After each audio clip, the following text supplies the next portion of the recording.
do something you're very passionate about, and don't try to chase what is kind of the hot passion of the day.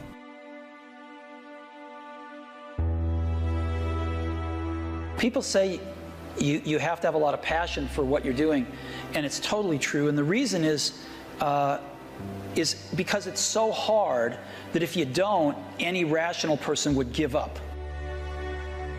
It's really hard, and you have to do it over a sustained period of time. So if you don't love it, if you're not having fun doing it, and you don't really love it, you're going to give up.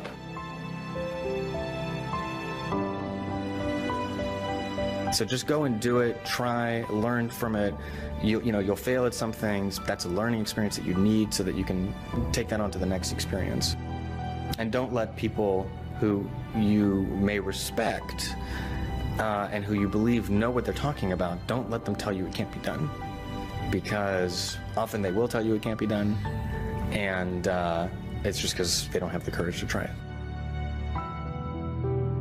It's very rewarding when you work on something you think is going to make a big difference. Yeah, it's a little bit harder, but I think the passion that one might bring with it brings so much more energy to that you're more likely to succeed. You have to have an emotional investment in what you're doing. If you don't love what you're doing, failure is pretty much guaranteed. Success is not guaranteed by any means, but failure is much more likely if you don't love what you're doing. If you know exactly what you want to be, you need to spend as much time with people that are actually that already. You know, one of the things that I do is I question a lot of things. And you can do that in a good way and in a bad way, but hopefully if you try to get people to motivate why they're doing something and their way of thinking, you know, the worst thing you can end up with is a situation where you get told, well, this is the way it's always been. That's the worst ever. That's a non-answer. Instead, ask yourself, given everything we have today, is there a way we can make this better? If you're not coming up with 10 ideas a day, that's why I have this thing. If I'm not filling up this page every single day, then my idea muscle will atrophy. And I started this in 2001, and I still do it every single day. Like, you have to come up with ideas every single day, or the idea muscle atrophies. The good news is, after about 6 months of doing that, you're like a machine. When it comes to changing the world, what I learned from Steve Jobs is, if you believe in a Macintosh, if you believe in iPhone, iPod, iPad, if you believe enough, then you will see it. Because other people will believe in it. Other people will create software. Other people will create products. So you need to foster the belief in what you are dreaming so that it becomes a reality, which is very different than saying, I don't expect anybody to believe it until I see it. You need people to believe it before they can see it. Don't necessarily think that you have to have the home run and the huge Apple computer on your first start. I spent a long time in my life with skills just building little devices for fun. For fun is one of the key things, because that drives you to think and think and think and make it better and better and better than you ever would if you're doing it for a company. Build things at first for yourself that you would want. For somebody aspiring to, take things to the next level or to even surpass their wildest dreams, there's always going to have to be an element of luck. But I think more important is putting yourself in a business that can be ubiquitous, that really doesn't have limits. Because otherwise, there's always going to be a grind to it. But if the business, if it can't be something that you can visualize every business using or every consumer using, it's going to be tough to scale to be big enough or to have the perceived value. Because when you're trying to differentiate, when you're trying to do something different, there's going to be that gut moment, that gut sense. Is this right? Is this not right? If you're not having doubt, you're not pushing the boundaries far enough.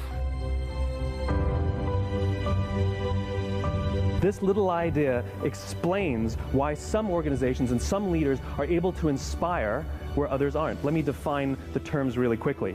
Every single person, every single organization on the planet knows what they do, 100%. Some know how they do it, whether you call it your differentiating value proposition or your proprietary process or your USP. But very, very few people or organizations know why they do what they do. And by why, I don't mean to make a profit. That's a result. It's always a result. By why, I mean what's your purpose? What's your cause? What's your belief? Why does your organization exist?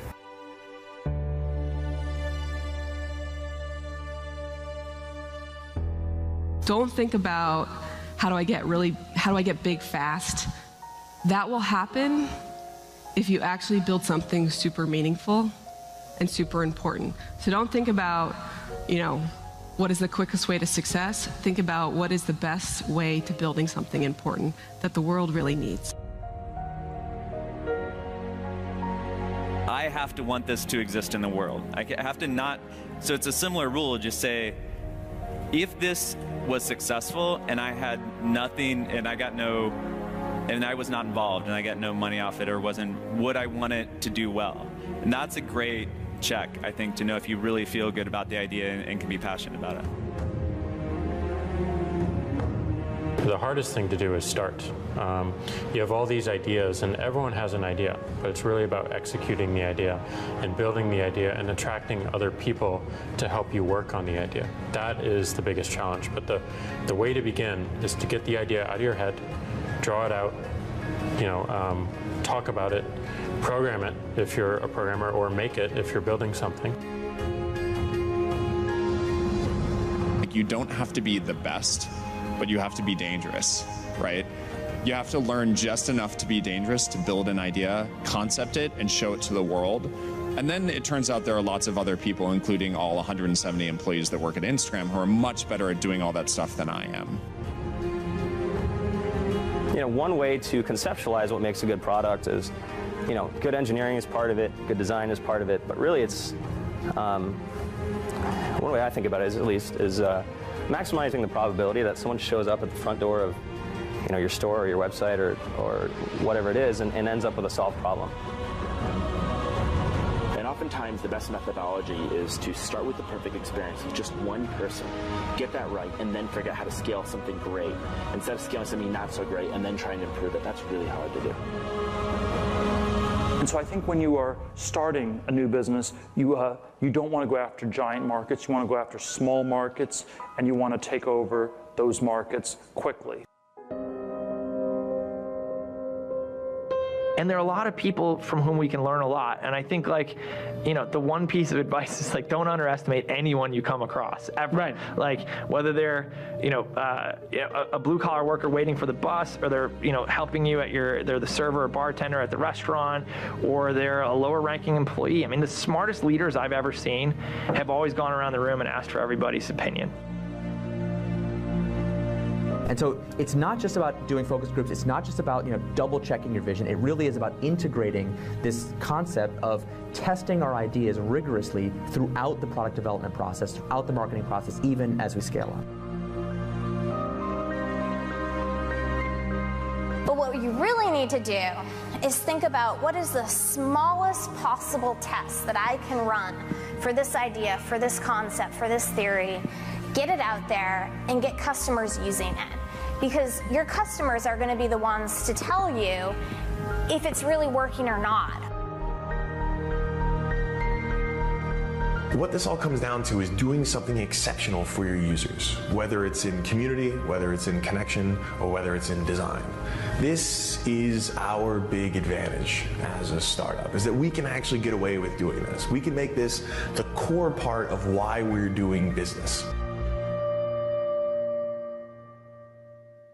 I do think that one thing that's important is, especially if you're a founder or a technical founder, is to realize that you can't do everything, and even if you can, you shouldn't.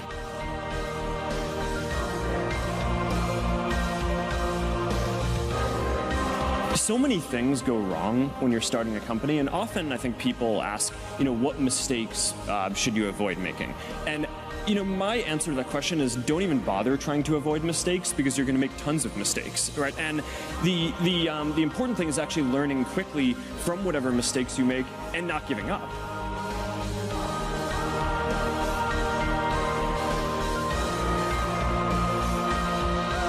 the two things we really zero in on people are, two things. They sound simple, they end up being very difficult. Courage and genius. Courage is the one we talk about a lot because it's the one that people can learn. Courage, which is to say not giving up in the face of adversity. Just being absolutely determined to succeed, is something that you can like force yourself to do. It can be very painful. You can force yourself to do it. The genius part is a little bit hard to force yourself to do. Courage without genius might not get you where you need to go, but genius without courage almost certainly won't.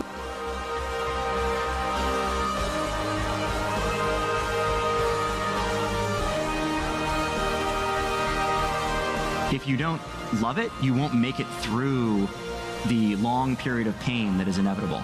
So make sure that you take care of yourself during the process. Make sure that you take care of your mental health, your physical health while you're doing it, because it's a long road.